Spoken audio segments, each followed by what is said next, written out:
Three wheels, e-bike, motorcycle type. Issue pala nito pag nalulubak, namamatay or na dead ring yung battery. Okay naman yung battery, tsaka may naka-install na rin tong battery equalizer. Testing natin. Sa voltmeter, 65.3. Yan, pag tinatapik-tapik mo yung e-bike, yan, kumukurap-kurap. Possible issue nito sa power switch or sa socket baluwag. Kaya i-check natin kung ano ang issue nito. Ito, confirm. Sunog yung socket ng power switch key. Ayan.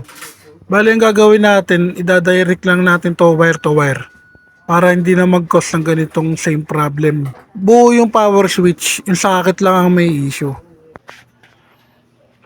Ayan yung power switch niya, medyo may kamahalan to. Ang testing natin, hindi na nagda-drop yung voltage, hindi na rin na-corrupt yung voltmeter tsaka yung panel.